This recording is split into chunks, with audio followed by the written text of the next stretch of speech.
I was born December 16th, 1916, in Chicago, Illinois. The first of 5 children. My heritage is Swedish. My grandparents were all born in Sweden. My parents were born here. A strong heritage of Swedish background, of faith in God, love of family, all the traditions that I have. It was a happy time. It was a happy time until 1929, when my father, at only 38 years of age, died. My mother was absolutely wonderful. She made the choice that she was going to be strong. We have a heritage of strong women. I always loved reading. I don't remember when I learned to read. I don't think most of us do. But all I know is I was reading all the time. I guess it opened a new life to me. You saw a different world. There were places other than Chicago. The reading opened up doors that there were places all around the world. Education was most important to my mother and father. I went to a small junior college, Norton Junior College, but who were our professors? They were moonlighting from the University of Chicago. So we had good education those 2 years, and that's where I met Bob. He was a good dancer, and that started it. Bob was going to Northwestern and finishing there, as well as working at the same time. And then I went to Northwestern. We were married in 1940. And we moved to Seattle, Washington, where he had gotten a job. We had never heard of Syracuse, New York. Not knowing anybody, we came in January of 1942. It was rainy and snowy and cold. We had very limited money, and shortly after that I was pregnant, and we didn't know what we'd do. And we'd go from month to month, not knowing if Bob would be drafted, because we expected him to. It's not easy. Who said life was easy? It's not easy. Syracuse is a wonderful place to raise a family. We had never skied. We learned to ski. Later on, Bob and I learned to play golf, and the children played golf with us. We went to Snooks Pond to swim. We couldn't afford much, but it was, we thought, the perfect family life.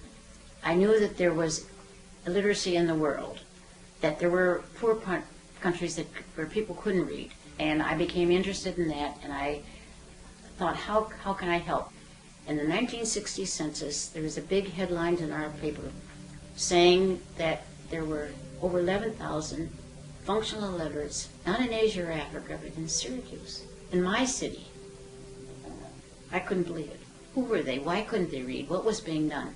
Nothing was being done. So I had, and it was in this house right here, I had I called a meeting, and Myra Eady, who was head of Church Women United, said, would you present it to my group? And I said, yes. How many in your church? And she said, no, it's not one church. I represent the women of 90 churches in the city. Well, I was amazed. So I spruced up my little talk, and I went to talk to them, and they voted unanimously to sponsor a project of literacy to help these people in Syracuse if I would take charge. So this is how it started. We didn't have any money. I had a broken refrigerator downstairs, so I was going to pull that out and make shelves there for my books. My daughter said, that's stupid, Mother. There are already shelves in the refrigerator. Right. So we used a broken refrigerator with the shelves for all our books. And as people would come to interview me, they said, where's your office? What's your office? I said, it's downstairs. Oh, you have an office down there. Well, not an office, but don't worry. We have all our things in the refrigerator. They said, in the refrigerator? I said, it's a broken refrigerator. You don't have to start big. You don't have to start with a lot of money. You have to start with passion and an unmet need and being open to ideas. See, as soon as I find out what a need in the field was, I would do research to find out what is being done on it. And then I try to contact the person who's the best anywhere around that might be able to help him. So each one gives their gift. See, people have different gifts. And there again, if you can share whatever, not everybody can be a tutor, not everyone can be a donor, not everyone can be a board member. Everybody has different gifts. You've got to have an open mind and to listen.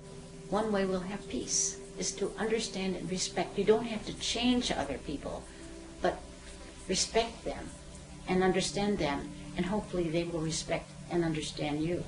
I concentrate on the similarities and not the differences, always. I learned first of the customs and the traditions of different countries. I did a lot of research on it, but then when you're there, you find things. We have been given opportunities, Bob and myself, to have experiences and to meet people that changed our lives. I have to, in my life, have a balance, and my balance is physical, mental, emotional, and spiritual. All through my 80s, I did not tell anybody my age. When people would come to interview, the first thing they'd always ask, how old are you? I said, I'll never tell. And I said, what difference does it make? You get a telephone call. Is this Ruth Johnson Colvin? This is the White House. They said they wanted to give me the Medal of Freedom. At first, I said I couldn't go because it was the day before my birthday. Then I talked to my daughter, and Lindy and Terry said, Mom, we'll change and have the party in Washington.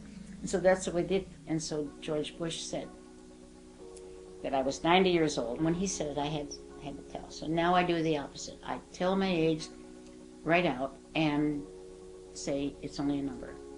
And it's what you do with your number. It has been work that I have loved.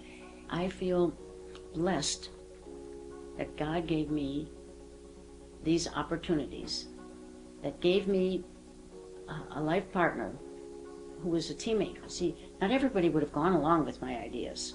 I mean, let's face it, I'm an independent woman. They gave me Bob to go along with it. When the going got tough, Bob was there. They gave me children who are so supportive and loving. I want to be a positive experience in their lives and hopefully in lives of others too.